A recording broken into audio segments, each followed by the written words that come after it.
La gente de Agronomía Las Rosas convocó días pasados precisamente en la localidad de Las Rosas a una jornada. Entre los disertantes estuvo el ingeniero agrónomo Pablo Volati del INTA Marco Juárez, específicamente hablando del tema napas. Es muy interesante, vamos a escucharlo.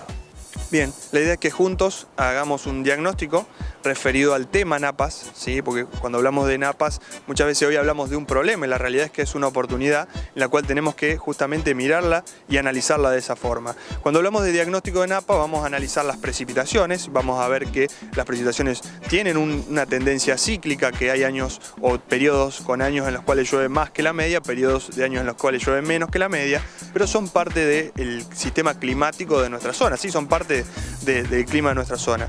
La realidad es que no llueve más que antes, depende si comparamos un año con el otro, pero cuando comparamos con respecto a la media y con respecto al histórico y comparando análisis estadístico, vemos que las precipitaciones no son mayores que años anteriores o mayores que antes, simplemente algunos cambios en la intensidad de las precipitaciones sí han ocurrido y el objetivo es que analicemos como una cuenta hídrica del suelo, ¿sí? En la cual el ingreso es uno y el consumo es otro. Y cuando hacemos el diagnóstico y vemos, por ejemplo, en los años 70, nosotros en la estación experimental de INTA Marco Juárez, empezaron a registrar la profundidad de napa, en la cual en aquella época estaba 10,5 metros. En la actualidad está a menos de 1 metro, más precisamente hoy está a 76 centímetros, según datos del observador meteorológico que tenemos en INTA.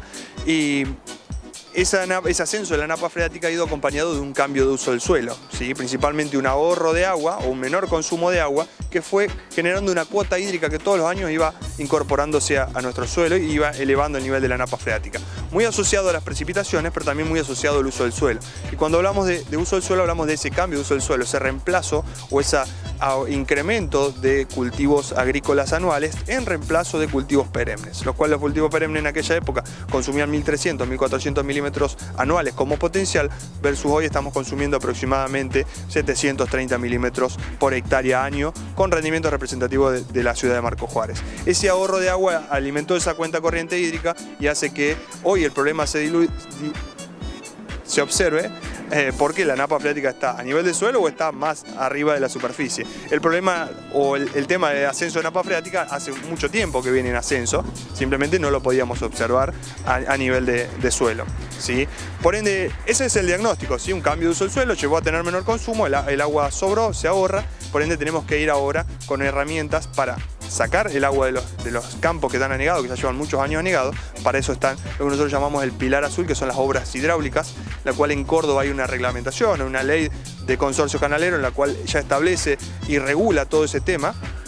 Y luego está el papel de la evapotranspiración, del manejo con los cultivos, que es la parte en la cual nosotros investigamos, nosotros trabajamos, en la cual necesitamos incrementar el consumo de agua. ¿A través de qué? A través de dobles cultivos, a través de cultivos perennes, ¿sí? La implementación de perennes en esas zonas que son netamente ganaderas y que muchas veces las estamos forzando para que sean agrícolas, pero sabemos que tienen una aptitud ganadera y que para ganadería son excelentes, y por ahí para agricultura algunos años nos pasan algunas facturas que justamente hacen que la sustentabilidad económica y ambiental de ese tipo de sectores, de esas zonas, no sea la esperada. Por ende, incrementar el consumo de agua con la ayuda de las herramientas o el pilar azul, que son las obras hidráulicas, creemos que son parte de esa solución integral que desde INTA proponemos. Y como el problema es colectivo, o sea, nos afecta a todo, por ende la solución también es colectiva y se debe abordar a nivel de cuenca. No sirve de nada que un productor adopte el sistema o incremente su consumo de agua en una cuenca si el resto de la cuenca no acompaña. Por eso decimos que la solución es integral y es colectiva. ¿Cuál es el impacto que tiene la siembra directa sobre esta napa tan alta? ¿Se puede medir esto? La siembra directa es una herramienta que no tiene, mucho se habla de esto, que no tiene la culpa del tema napas. Sí, la hemos implementado de una forma en la cual no fue fomentada con un sistema de rotaciones en siembra directa, la cual incluía un 33% de gramíneas de invierno, con un cultivo de segunda, luego iba un maíz de primera y luego una soja de primera. Si nosotros hubiésemos implementado ese sistema como se proponía en los años 2000, que la siembra directa ya estaba bastante fortalecida, seguramente hoy el problema de Napa sería menor. Un trabajo presentado en el Congreso de Preside encontramos que esa cantidad de milímetros que se hubiesen ido en esa rotación, ¿sí?, del año 2000 hasta ahora, haría que aproximadamente hoy tengamos la Napa a 5 metros. No significa que no tendríamos problemas de anegamiento, porque los problemas de anegamiento en muchos sectores pueden ser debido a la baja infiltración y que el agua se acumule temporalmente. El tema es que en todos esos sectores bajos no solamente es agua temporal, sino que es agua de anegamiento, agua que permanece mucho tiempo y solamente se va por evaporación, ¿sí?, o se va a través de obras hidráulicas. Por eso hablamos siempre de que la solución es integral, no es solamente aumentar el consumo o la evapotranspiración, sino que también necesitamos utilizar las obras hidráulicas para poder sacar el agua de anegamiento, porque si no llevaría mucha cantidad de años y aparte necesitamos que esas tierras estén en producción para justamente regular también napa freática.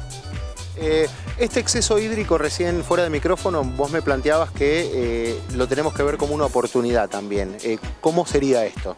Exactamente, hoy estamos perdiendo la posibilidad de producir, tal vez por cuestiones de coyuntura política, que bueno, ahora ya está mucho más dilucidado con, por ejemplo, el tema de los ROEs o el tema de las retenciones en maíz y en trigo. Bueno, hoy tenemos una herramienta importante, tenemos muchas más cosas para rotar, hoy ya no es un impedimento las cuestiones económicas, tal vez sí lo sean las cuestiones financieras, pero seguramente están y van a aparecer algunas herramientas para poder suplir ese bache. Yo creo que la rotación, ¿sí?, va a ser una herramienta clave junto con la siembra directa para poder colaborar a la solución de los problemas de excedentes hídricos, la cual dejar de pensar en que la napa es un problema, sino que pensar que es una oportunidad, porque recordemos que son ciclos de precipitación en los cuales ahora salimos de un ciclo de precipitaciones o de unos años húmedos, podemos pasar a ciclos secos y bueno, vamos a necesitar esa agua que hoy estamos criticando, que hoy estamos diciendo que que la estamos sufriendo, la vamos a sufrir pero por necesidad, ¿sí? Por eso ajustar la demanda hídrica, o sea, lo que nosotros consumimos, a la oferta hídrica, a lo que nos aporta nuestro sistema climático.